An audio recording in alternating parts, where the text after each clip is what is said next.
Hey there. Welcome to episode number 50 of The Breakthrough Creative. I'm your host, John McDavitt, and I am thrilled that you are here. This is the place where we talk about the business of art and the art of business. Before I get into today's episode, would you please take a moment to subscribe? If you're on YouTube, you can go down, there's a little red button, you can subscribe to the show channel, and that will be very helpful. And I appreciate it if you would do that. And if you are listening on a podcast, I encourage you to go to Apple Podcasts and to subscribe to the Breakthrough Creative there. And again, that will be very helpful. The more subscribers that I have, the more the show actually gets pushed up through the algorithm, and more people can hear about the business of art and the art of business. They can hear my generous guests who have been a part of the show past and in the future, and I can hear a lot of my crazy adventures, which is what today is about. Today is about a crazy adventure that I had with a friend of mine, Paul Van Dorn, who is actually not going to be on the show today, but he'll be on in the future. Really good guy. Met him when I was living in a townhome, and they happened to be our neighbors across the street. And I think we were living there for a few years before we even got to know them, Paul and his wife Jody, and they became incredibly good friends. And Paul is a very creative guy. He's got a day job, but we started to noodle around some ideas while we were watching some cartoons with his very young daughter at the time. And I can't remember who came up with it, but either he or I came up with this character who was a zombie. And we landed on the name Zombie Todd. And the interesting thing about Zombie Todd was he was a zombie who wasn't half dead, he was half alive. So his glass was half full. He was an optimist. And we started to build this story around him. And it wasn't long before we decided that we wanted to build a brand and pitch this as an episodic animated series. We did not know how we were going to pitch this. We had no clue at all, but we started to build it. And we knew that we needed a story. We knew that we needed script. We knew that we needed art. After doing some research, we realized we probably needed several scripts. So we wrote 3 or 4 scripts. Paul logged the bulk of that work, and I kind of jumped in and made suggestions and played around with that. And then I created the look of the characters with input from Paul. So it was a really good partnership back and forth. No egos. I mean, you don't always find that. And, I'm grateful for Paul and the partnership that we had on Zombie Todd. So I ended up creating a style guide of all the characters. And we had many, many characters. The gist of the show was, apart from him being a zombie, was that we wanted to place this whole series in Wisconsin, but we wanted to give it a twist. And the twist was that we were going to give it a New Orleans influence. So it had a Zydeco music kind of thing going on in the background. I believe Paul actually procured the rights to some music from a band. Was it Buckwheat Zydeco? I can't remember. But we had this Zydeco music that played in the background on the website that we put together, or that Paul actually put together. And so we had this New Orleans flavor. So we had gators were everywhere, alligators kind of lazing about all throughout the cornfields and on the roads. They ended up being speed bumps in the cartoon. And somehow we decided to gather this whole thing around bowling. And he had a character who ran the bowling alley who was kind of like a pirate, and he only had one eye. And he had a parrot who also only had one eye. And I think we called the parrot Ojo, which is Spanish for eye. And there were a bunch of leagues, characters in the bowling leagues. So there were characters who were going to be antagonists, and I think one set of them were the bowlerinas, which were of course ballerinas who could bowl, and we had just designed so many characters to populate this small world. And one of the things I remember is we had chickens everywhere. We wanted chickens everywhere, along with the crocodiles or the alligators. And there were a lot of cornfields as well.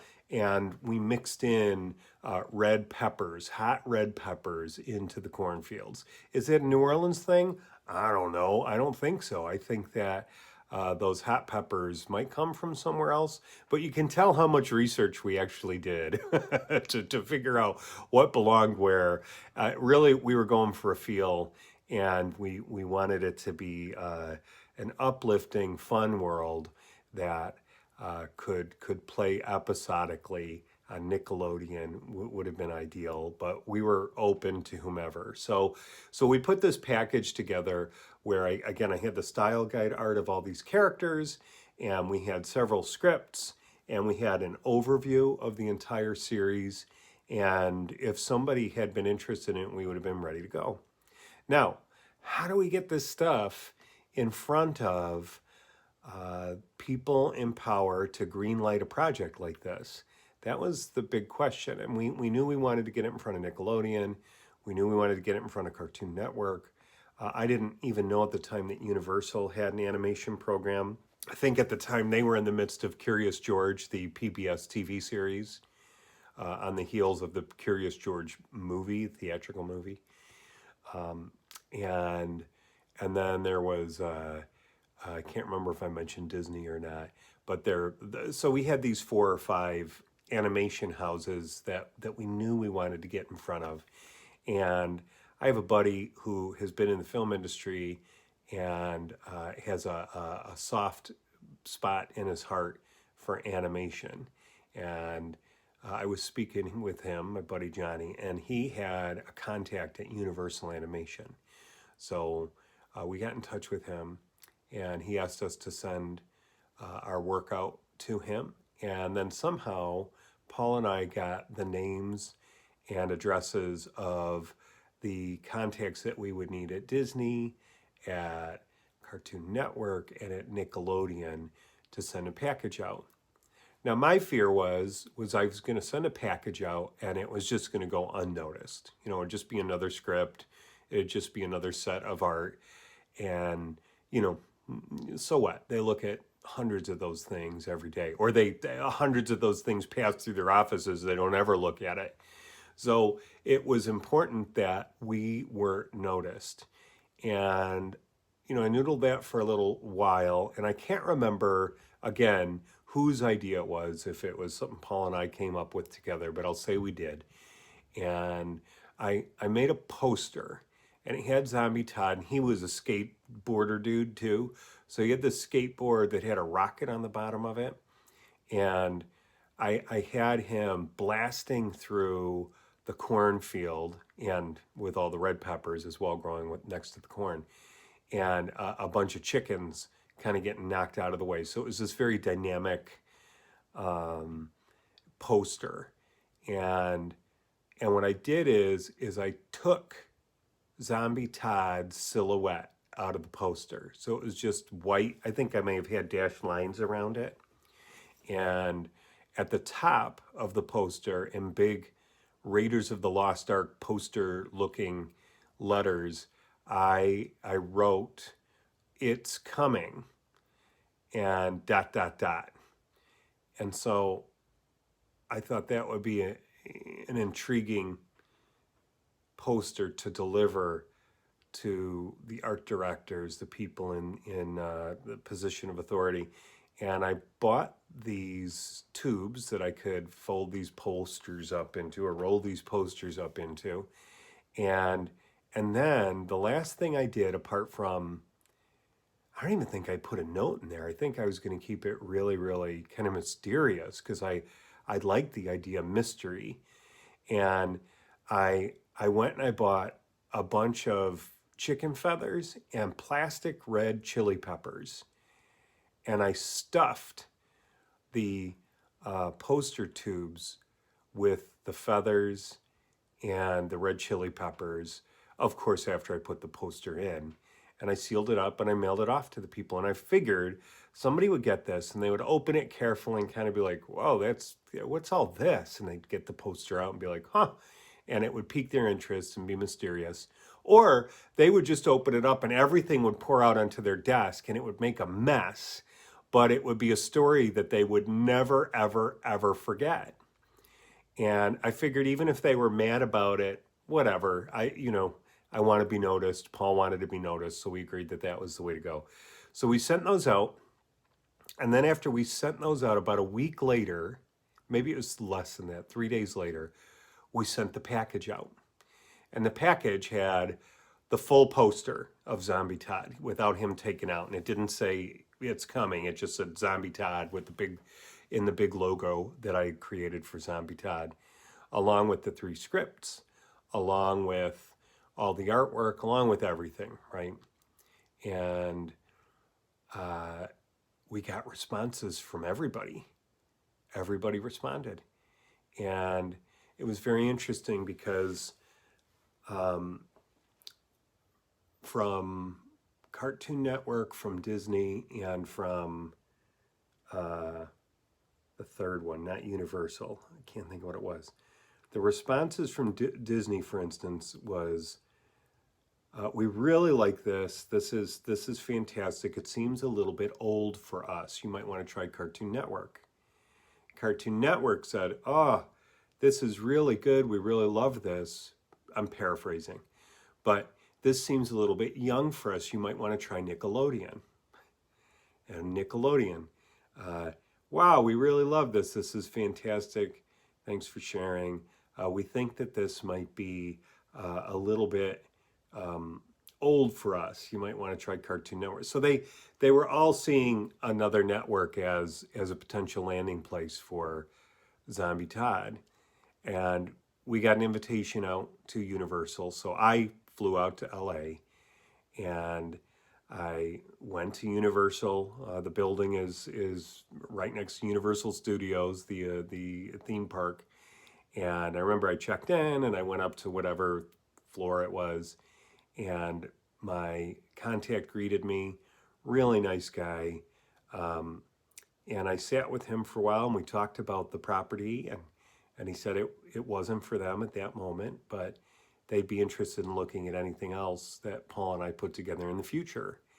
And that was the same response, not in person, but via mail, snail mail at the time, from Cartoon Network, from Nickelodeon, and from Disney. So the property didn't land. Zombie Todd didn't have life beyond that, ironically. But it ended up being this wonderful test that we did to see could we get the attention of people in Hollywood? Could we get meetings? Could we get feedback? And we did. And I think those posters and the chicken feathers and the red chili peppers went a long way toward getting us noticed. And then, of course, you had to have quality in the writing and quality in the art, which Paul and I had. We had something to offer. And it was a really fantastic experiment. We didn't pursue it beyond that. And again, I'm not quite sure why. I think I just realized how much work went into the whole thing. I mean, there was a lot of work that went into that. And as much as I enjoyed it, it wasn't where my heart was. And I was starting to make money in some other areas that were a bit more efficient for me and enjoyable. And so we put a cap onto Zombie Todd, and he still exists, although we haven't shopped him anywhere. Maybe we should do that again. But it was a really exciting experience. It was a great exercise to run through.